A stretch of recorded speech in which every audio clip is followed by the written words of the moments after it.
बिस्मिल्लाहिर्रहमानिर्रहीम। मैं हूं डॉक्टर साजिद अख्तर। आज फिर हाज़िर हूं आपकी खिदमत में एक नए टॉपिक के साथ।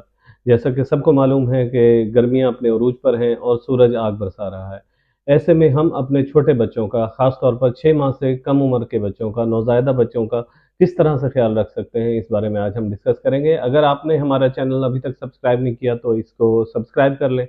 बाहर गर्मी इतनी ज़्यादा हो गई है कि एडल्ट्स के लिए भी सर्वाइव करना मुश्किल हो गया है। तो ऐसे में नौज़ायदा बच्चों को, ख़ास तौर पर 6 माह से कम उम्र के बच्चों को बहुत ज़्यादा एहतियात और प्रोटेक्शन की ज़रूरत होती है। सबसे ज़्यादा जो कॉम्प्लिकेशंस उनमें होती हैं, वो डिहाइड्रेशन है। डिहाइड्रेशन को हमने अवॉइड करना है। डिहाइड्रेशन कैसे पता लगता है कि आपके बच्चे को डिहाइड्रेशन है? अगर आपका बच्चा 5 से 6 मर्तबा से कम पेशाब कर रहा है, छोटा पेशाब कर रहा है, यूरिन पास कर रहा है, तो ये एक डिहाइड्रेशन का साइन हो सकता है। अगर बच्चा बहुत ज़्यादा लेथार्जिक है, वो डिहाइड्रेशन का साइन हो सकता है। अगर आपका बच्चा फ्लशी हो गया, उसकी स्किन बहुत ज़्यादा, वो हो सकता है। अगर उसके लिप्स ड्राई हो गए, उसके अलावा स्किन टर्गर लूज़ हो गया उस बच्चे का, तो ये सारे डिहाइड्रेशन के साइंस हैं। तो डिहाइड्रेशन को अवॉइड करना है। अब डिहाइड्रेशन का मतलब ये नहीं है कि हमने बच्चे को पानी पिला देना है। बच्चे को 6 माह से कम उम्र के बच्चे को पानी नहीं पिलाना है, बल्कि मदर फीड कराना है। मदर मिल्क के अंदर सफिशिएंट क्वांटिटी है पानी की, जो उसके लिए काफ़ी होती है।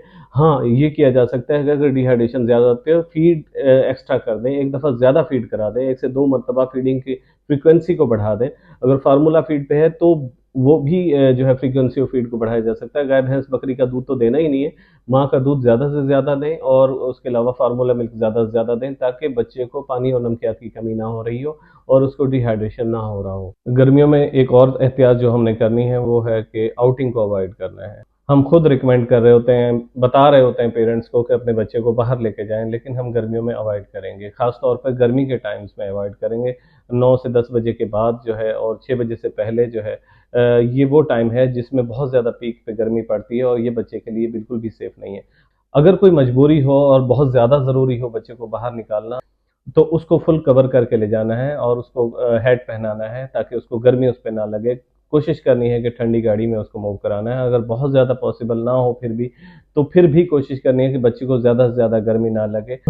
ज़्यादा बेहतर तो यही होगा कि बच्चे को ना लेकर जाएँ और ऐसे टाइम्स में मूव करें कि जो ठंडा टाइम हो। हम अब डिस्कस करते हैं कि बच्चे को गर्मियों में कैसे कपड़े पहनाने चाहिए। तो बच्चे को, कुछ पेरेंट्स जो होते हैं, कुछ मदर्स जो होती हैं, वो बहुत ज़्यादा ओवर प्रोटेक्टिव होती हैं। वो गर्मियों के मौसम में भी बहुत ज़्यादा बच्चों को कवर करती हैं, कई-कई लेयर्स के कपड़े पहना के रखती हैं, तो ऐसा भी नहीं करना है। और कुछ माएँ तो ऐसी होती हैं कि वो हाफ स्लीव पहनाना शुरू कर देती हैं न्यूबॉर्न को भी, तो वो भी नहीं करना है। कोशिश करना है कि फुल स्लीव बच्चे को कपड़े पहनाने हैं और वो लेकिन कॉटन के हों, फ्लोई हों और खुले-खुले से हों, तो और लाइट कलर्स के कपड़े बच्चे को पहनाने हैं।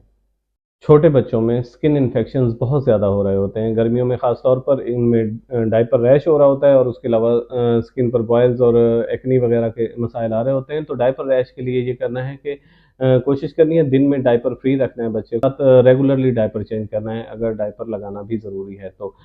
और डायपर वाली जगह को पानी से अच्छे से वॉश करना है, ताकि वो मुकम्मल क्लीन हो जाए और उसके बाद उसको प्रॉपर्ली ड्राई करना है, ताकि वहाँ पर रैश ना बन सके।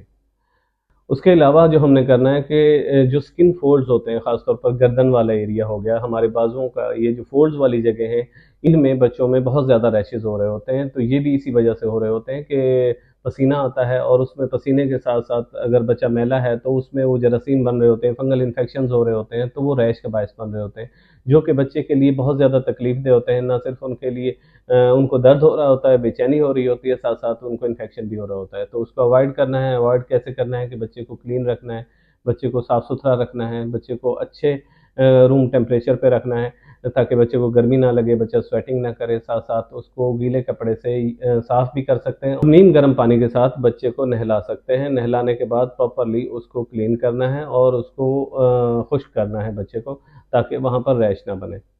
गर्मियों में रूम टेम्परेचर क्या होना चाहिए? अगर आप एसी यूज़ कर रहे हैं, फ़ैन यूज़ कर रहे हैं, कूलर यूज़ कर रहे हैं, तो कोशिश करनी है कि उसका डायरेक्ट फ़्लो आपके बच्चे पर ना पड़ रहा हो। बच्चा जो है साइड पर हो। रूम का टेम्परेचर 26 से 27-28 सेंटीग्रेड से कम ना हो।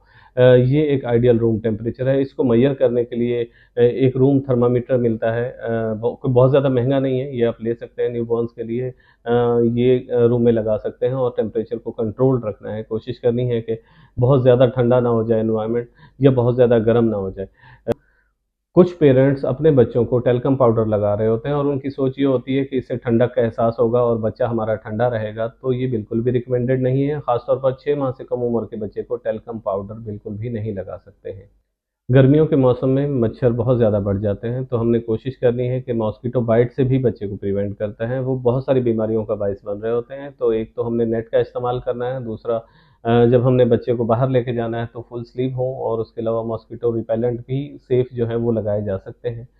गर्मियों में बच्चे बहुत ज़्यादा बेचैन हो रहे होते हैं, तो उसकी मुख्तलिफ़ वजूहात हो सकती हैं। डिहाइड्रेशन का शिकार हो सकता है, जैसे हमने पहले ज़िक्र किया है। उसके साथ-साथ बच्चे को गर्मी लग सकती है, उसके साथ-साथ बच्चे को पेट में दर्द भी होता है कुछ बच्चों को।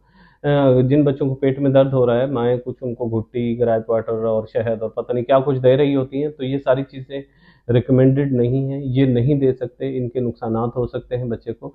हाँ, अगर आपके बच्चे को पेट में दर्द है, तो आप अपने डॉक्टर को विज़िट कीजिए। वो जो सेफ़ उसके अल्टरनेटिव्स हैं, उनको आपको दे सकता है। उसके अलावा बर्पिंग कराएँ बच्चे को, उसके अलावा बच्चे का मसाज करें। हमारी एक वीडियो है इसी बारे में, बच्चे के पेट के दर्द के बारे में, आप वो देख सकते हैं। उससे आपको काफ़ी सारे टिप्स मिल जाएँगे कि किस तरह से बच्चे को इस हालत में ईज़ करना है, उसको जो है पेन फ्री करना है। दूसरा उसके साथ-साथ गर्मी को अवॉइड करना है, टेम्परेचर को कंट्रोल रखना है, पसीने से बचाना है और देखना है कि अगर वो बच्चा बहुत ज़्यादा रो रहा है तो उसको रैशेज़ तो नहीं है, उसको भी चेक करना है डायपर को खोलकर।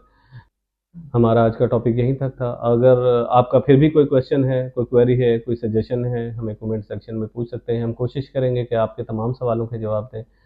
अगर आपने अभी तक हमारे चैनल को सब्सक्राइब नहीं किया तो प्लीज़ सब्सक्राइब कर लें, बेल आइकन को हिट कर लें ताकि हमारी इस तरह की वीडियोज़ आप तक मिलती रहें। इस मैसेज को न्यू पेरेंट्स के साथ, दोस्तों के साथ शेयर करें ताकि ज़्यादा से ज़्यादा लोगों में आगाही हो सके। आपका बहुत-बहुत शुक्रिया।